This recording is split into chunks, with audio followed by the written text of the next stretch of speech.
Hop and Vetiver Accidental Anarchists, Chapter 12. Vetiver Resists. Prickles shot up Vetiver's scalp, and dread pooled in her stomach. This felt like a trap. As she searched her surroundings for some kind of weapon, something rustled in the alley behind her. Vetiver spun around, but whatever had made the sound was hidden by the mountain of trash partially blocking the alley. Vetiver knew she only had a few seconds. What do I do? What's the plan? I have to make a plan. The boxes tumbled over, and a creature leapt at Vetiver, spit flying from white fangs and mottled black gums. On instinct, Vetiver threw her hands up to cover her face. The dog caught one in its mouth and crunched down, and she thought, "Oh, good. It's just a hand, my right hand. I won't die just because—" Something slammed into Vetiver's back, and she felt claws rake at her shirt. Another attacker. How many are there?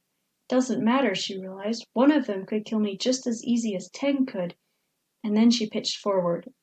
Her vision filled with tawny, coarse fur. She smelled the dog's spit mixed with the stink of blood from her hand.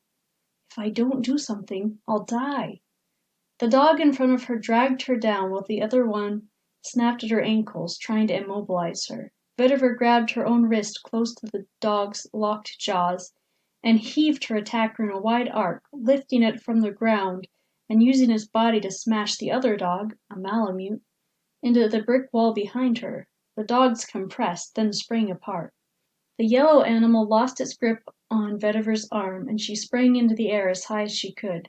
She took an instant to settle, not an internal pep talk or a session of warrior breathing, no time for that, but rather a single steadying breath to clear away her anxiety and jitters.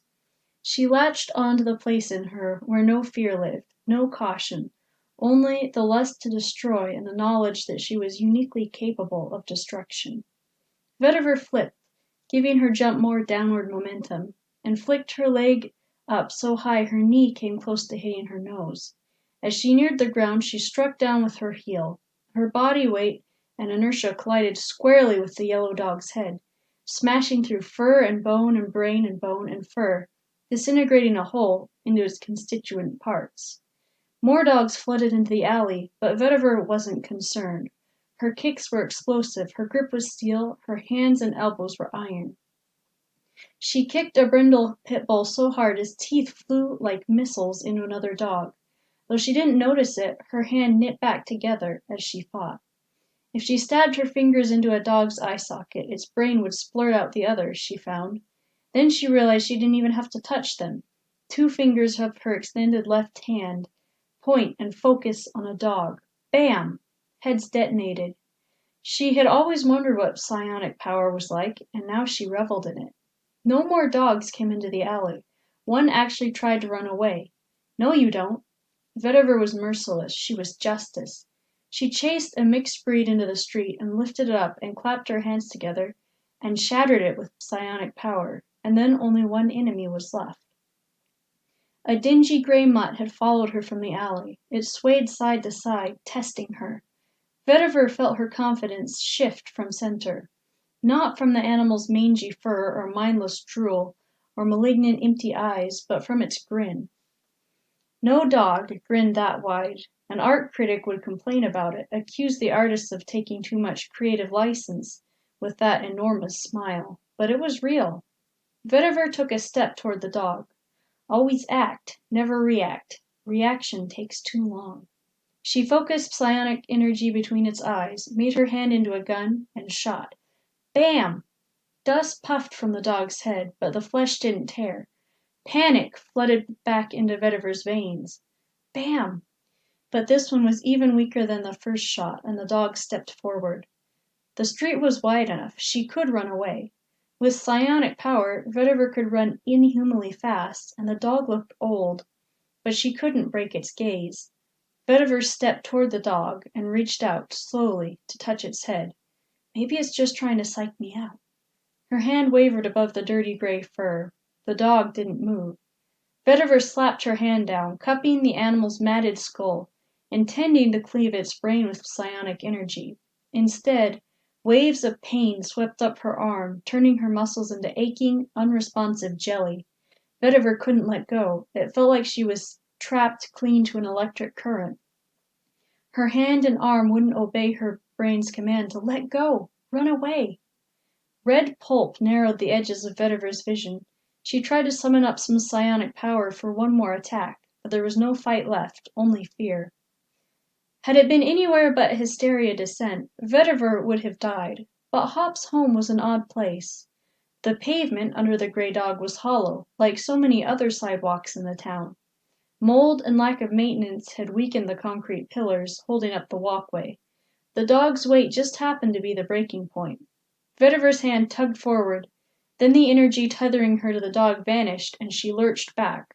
Her adversary was obliterated in a cloud of dust. Vetiver coughed and scrambled away from the thick, toxic air. When the dust settled, a hole yawned with crumbling edges. Deus ex machina, Vetiver thought, but I'm not going to complain about it. She stood up, still wavering from the fight. I'd better get going. She walked a few steps, then glanced back at the hole. A clot bubbled up from the caved-in area, like tar from a pit. It moved toward Vetiver slowly but purposefully, dust flaking off as it came. Vetiver gaped for a moment. The blood had always fled before. Why was it changing its MO? She backed away. The clot followed, slinking along, taking its time. Vetiver trotted down the street, checked over her shoulder.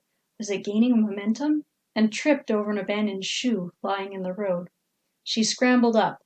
Gomez's blood continued at the same monotonous pace. Give back wherever you came from, Vetiver commanded. It'll probably dry up in the sun, she thought. A stringy glop shot from the main mass like a tongue of a hungry chameleon and sucked onto Vetiver's sock and shoe. Vetiver yanked her leg away, uttering a hoarse cry. The blood stretched but refused to break. She grasped the tendril and tried to pry it from her leg, but only succeeded in trapping her hands in the sticky goo. She lost her balance and plopped down on her butt. She remembered the story of the tar baby. Hop! Corbin! Somebody help me! The larger portion of the groom caught up to her and rolled over her legs. She thrashed. It felt like she was caught in molasses. Bulges and dents appeared on the blood's surface as she struggled, but she couldn't break through. She screamed again. Blood crept over her skirt, then her bag. It oozed up her stomach and chest, its weight forcing her to the ground. Vetiver writhed to keep her head away, but the blood welled around her neck, through her hair, onto her face. It smelled musty and tired and angry. It closed over her eyes and mouth and nose, then sat still.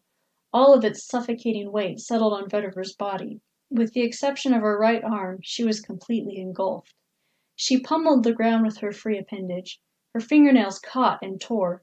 She couldn't open her eyes or mouth. She couldn't hear anything. Panic exploded in her chest, and she wrenched away with her entire body. A constellation of endless, tranquil stars spread over her compressed eyelids. Something soft and moist enveloped her arm. There's something I need to do, Vetiver thought. Her mind was hazy. She groped for her prayer in case of death, but her brain was too low on oxygen to think the words. She managed, Dear God, please. Then she forgot she was alive. A minute later, Vetiver jerked upright, coughing for breath. Her neck and shoulders were slimed with dark blood, but they were free from the main portion. She opened her eyes. Her lashes were clingy and caked. 2 oil-drop eyes stared back at her for a heartbeat. Then the sequin flopped onto her face, suffocating her once more. She clawed blindly for its stalk and threw it off, then rubbed her eyes and looked around. Sequin were assembling, bouncing from fire escapes, doorways, and alleys. Hysteria Descent's floppy sentries surrounded Vetiver and the clot. Although they made no sounds, their black eyes accused, Interloper! Hello, Vetiver murmured as she pulled her legs out of the clot. The blood seemed less concerned about her than it did the army of sequin pressed against its borders. Great flaps of groom reared up and slopped down on the sequin, but their legions oozed back into shape. A few sequin had multiple stalks and eyes, presumably the result of multiple members melded together. Vetiver stood up. Large drops splashed from her and rolled back to join the main mass. A ripple seemed to pass through the gathered sequin, and by some inaudible signal, they pressed against each other to form a single massive organism that surged forward to engulf both Vetiver and the clot. By jerking mercilessly on stems, Vetiver was able to clear her face and pull herself away from the battle. 5 or 6 sequim glommed onto her, but most remained to fight the larger threat. Vetiver ran half a block before she bumped into Yasmin. Hey, slow down. Yasmin caught Vetiver's shoulder. You okay? No! Vetiver gasped for air. Her throat tasted coppery, and her whole body trembled. Here, let me get those off. Yasmin picked the sequin from Vetiver, dropped them on the ground, and pointed back toward the cloth. One lingered to give Vetiver the stink eye, but she kicked dust at him, and he followed the others. The clot was almost entirely enveloped in sequin now. The creatures made squelchy, burping, farting sounds as they digested the enemy. Come on, said Yasmin. The others are hiding out in Eatsol's house. You look like you could use some water and a rest. Vetiver followed Yasmin's bare feet. Her head drooped with fatigue. It seemed like hours and uncountable turns and detours before they stood on the front stoop of Hop's house, a narrow, tall brick apartment building sandwiched between a liquor store and a pawn shop. Graffiti and posters graced the front as high as a sprite could reach, and 2 black garbage bins shimmered in the afternoon heat by the entrance. Yasmin produced a keyring from the folds of her blouse and opened the door. She locked it when she and Vetiver were secure on the other side. The stairway was cramped and too dark to see much. Yasmin led the way past 4 doors before stopping at the 5th, fumbling with the keys and letting them in. Vetiver toted an empty pizza box. This place is a mess. Hop's apartment was spacious, but trash had gathered in the corners, and every surface had a dingy, touch-me-if-you-dare look. The front door opened into a combination kitchen and dining room, and a partial wall separated them from the living room. Vetiver glimpsed a door at the back of the living room that she thought must lead to Hop's room, or maybe a bathroom. Frantic babble came from the front of the living room. Vetiver followed the sound. Robert Weeks lay on a tattered velvet love seat. Half his body was bathed in glaring sunlight from a tall front window, and Cat and Hop knelt beside him. Cat held a black cloth and cord device. She was arguing with Hop. Isla sat in a corner, wedged between a rack of weights and a TV table. She looked dazed and had her arms wrapped around herself like she was cold. Corbin kept watch on the street from one of the room's 3 large windows. Without turning his head, he argued in favor of Cat's idea. She's right. It's only his left arm, and there are tons of diseases in dog spit, not to mention anything Gomez has. Only? Hop snapped. How can you say only about someone's whole arm? He might not even lose it, Cat put in, if we can get him to professional medical care. Isn't there an herbalist down? She died, man, Yasmin apologized. Dog mouths are cleaner than human mouths, Hop reasoned. Vetiver walked across the room. Her feet sank into brindle-patterned shag carpet. At first, she hadn't been able to see Robert's injury, but as she neared the couch, Vetiver sucked in a breath. His whole arm below the elbow was torn to glistening pink threads of muscle. Towards the end of his forearm, bone glowed white through a slick of blood. Hop clamped a mountain of gauze around Robert's bicep, but spots seeped through the pale fluff. Better his arm than his life. Corbin's voice snapped with frustration. Do something, now! Robert's face was gray, his bare teeth clenched around a washcloth, and his dull eyes gazed up at Hop's stained ceiling. Cat cinched the device around Robert's upper arm. Vetiver realized it was a tourniquet. Hop raised his hand, and for a moment Vetiver was terrified he was going to strike Cat, but he only raked his fingers through his hair and cursed. Cat pulled the tourniquet tight, velcroed it shut, and twisted the dial. Robert shuddered, and the remains of his hand twitched as the tourniquet tightened. By this time, the gauze was saturated, so Hop switched it out with fresh material, but the blood flow had already lessened to a trickle. After tying off the tourniquet, Cat sat back inside. She placed her palm on Robert's sweaty head and closed her eyes. After a moment, the sprite's face relaxed, and his breathing evened out. We have some trouble outside, Corbin said. Hop stood and stared out. How long have they been here? A bit. I didn't want to distract you. Yasmin and Vetiver looked out the other window. Animals milled on the street outside, mostly dogs, along with a few felines who had been too slow to escape Gomez. Vetiver saw tiny things moving that she thought might be rats or even mice. The larger animals crashed against the front door. If one climbs on top of the garbage cans, or if they make a body heap, Vetiver realized, they could break the downstairs windows. Creatures could be at the apartment in no time. "I suppose we better get down there," Corbin said. "Hop, you've got weapons hidden around, I'm sure. Probably in your room. Let's hunt up a few and—" Dude! Why so labor-intensive? Why all maximum effort? Let's use our minds here, not our muscles." "What is it, Yasmin?" Yasmin cranked the window open and leaned precariously out of the unscreened window. She swayed, and Vetiver grabbed the cord tied around her waist. "Thanks, man.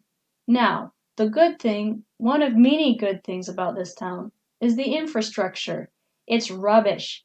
Take the sidewalks, for example. They're hollow underneath. Who do you think goes around making sure all the supports are in good shape? Nobody."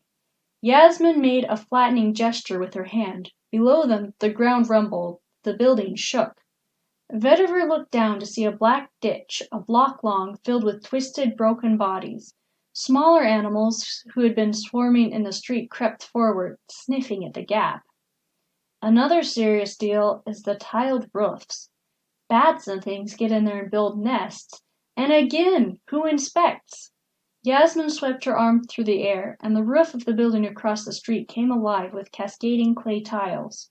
They spun through the air and shattered on the asphalt below, shooting shrapnel and crushing bodies. Blood filled the street, gushing up from the ditch and welling over debris. It quivered, seeming to find its bearings.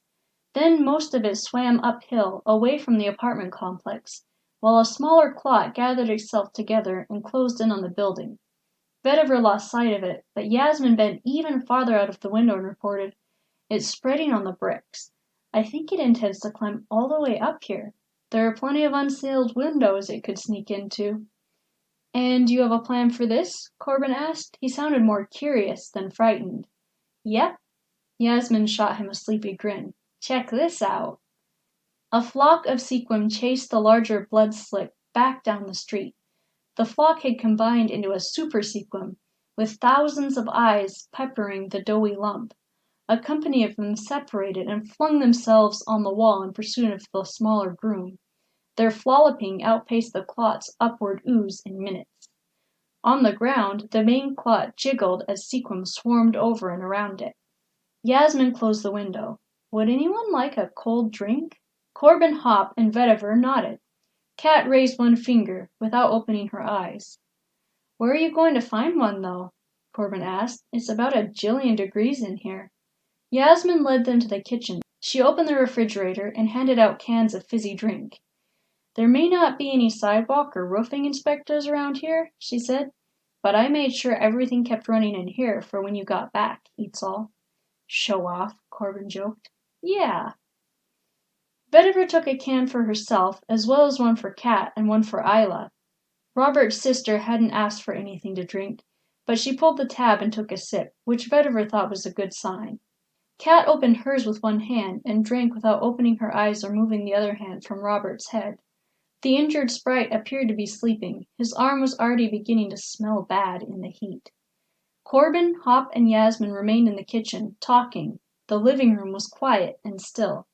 Vetiver opened her own drink and took a sip. Neither Uncle James nor her parents had ever allowed her to drink pop. "It's very bad for me," Vetiver recalled. "It will leach minerals from my bones and stunt my growth and give me acne and make me fat." She stifled a burp. A filing cabinet was pressed up against the door of Hop's room. Vetiver figured he wouldn't mind if she looked through it. Maybe she could even find his birth certificate or his baby footprints and show him. Stacks of cash filled the top cabinet all the way to the top. Vetiver gaped and closed it. The second contained a resume, assorted licenses and certificates, some belonging to people other than Hop, and a ring of keys. The third one was empty, besides a mason jar filled with shell casings of different dimensions, and the bottom cabinet was locked. Weird, Vetiver thought. Maybe it's just stuck. Wiggling it did not work. No, locked. Remembering Uncle James's filing cabinet of important research documents, she felt along the top, her fingers snagging dust bunnies. She'd been right. There was a small silver key that fit in the bottom cabinet. For the first time, Vetiver hesitated. Was this an invasion of privacy? If so, whose? Hop had as little idea of the contents as she did. Of course he would be fine with it. Still, sweat prickled the back of her neck as she turned the key.